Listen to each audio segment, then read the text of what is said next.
Another day, another cake vlog. Ang team ng cake na gagawin natin today ay mermaid inspired cake. Actually, matagal na tong video na to, parang ilang weeks na. Then, na-post ko na yung picture nito sa page. Kaya aware na siguro kayo sa finished look. So ngayon, ipapakita ko lang sa inyo kung paano ko siya ginawa. Ito pala yung reference ng cake na sinending customer.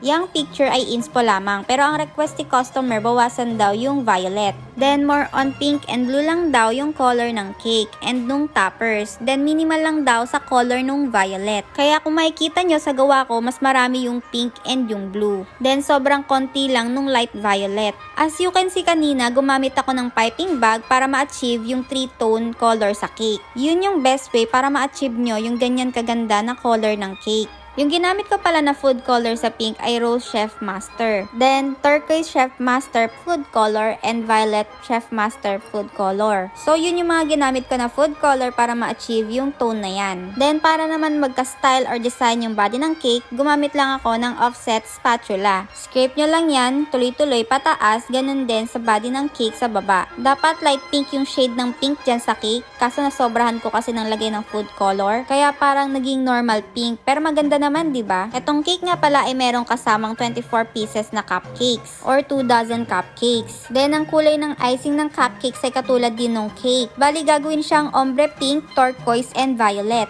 And para ma-achieve nyo yung ombre effect, gagawin nyo lang yung technique na ginawa ko kanina. Gumamit lang ako ng cling wrap, then by layer ko nilagay yung different color ng icing. Once nalagay ko na yung different color ng icing, niroll ko yung cling wrap, then saka ko nilagay sa piping bag. Bago ko pala ilagay sa piping bag, tinupit ko muna yung dulo ng cling wrap. Once nalagay nyo na sa piping bag, ipupull up nyo yung cling wrap na may icing. Dahil baka magbara once nag-pipe na. Sumasama kasi yung plastic once nag-pipe na, kaya huwag nyong kakalimutan hatakin yun pataas. Ang kailangan nyo lang iwan ay yung icing, kahit hatakin nyo na yung cling wrap at itapon na. Mahirap kasi maglagay ng 3 different color ng icing sa piping bag dahil makipot yung piping bag, kaya yun yung best way para ma-achieve nyo yung ombre sa cupcake. So now, naglalagay na ako ng fondant toppers. Yan ay mga minold ko lang using silicone molder. Pero yung parang malaking shell sa taas and yung parang dahon ng dagat, manual ko lang ginawa. Then pinahiran ko lang din ng gold dust yung dulo ng tail, then konti lang sa body kaya makinang siya tignan. Na-vlog ko yan pero konting clips lang since nag-full na naman ulit yung memory ng phone ko. Abangan nyo na lang sa next post. After ko nga ilagay lahat ng fondant details, nagpa-pipe na ako ng icing sa paligid. Then ang gamit ko dyan na piping tip ay 6B. So malapit na tayo matapos dyan guys.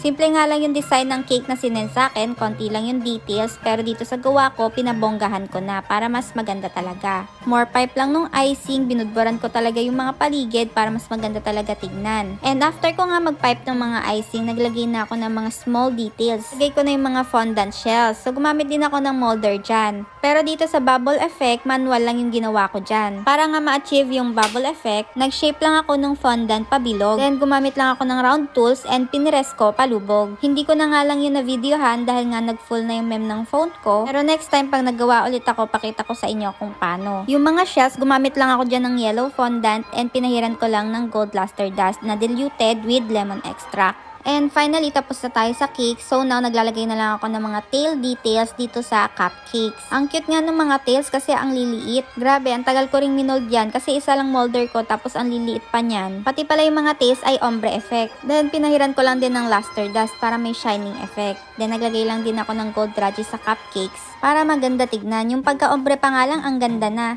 Lalo na nung nilagyan pa ng mga details. Mas gumanda, diba? 2 dozen cupcakes nga pala yung in-avail, isang choco flavor at isang vanilla flavor na may custard filling. Ganun din pala yung flavor ng cake, choco and vanilla. Choco yung bottom, vanilla yung top. Then 8x6 yung bottom and 5x6 yung top. And yung cake board ay 12 inches round. And that's it. Ito na pala yung finished product. Thank you so much for watching. Babush!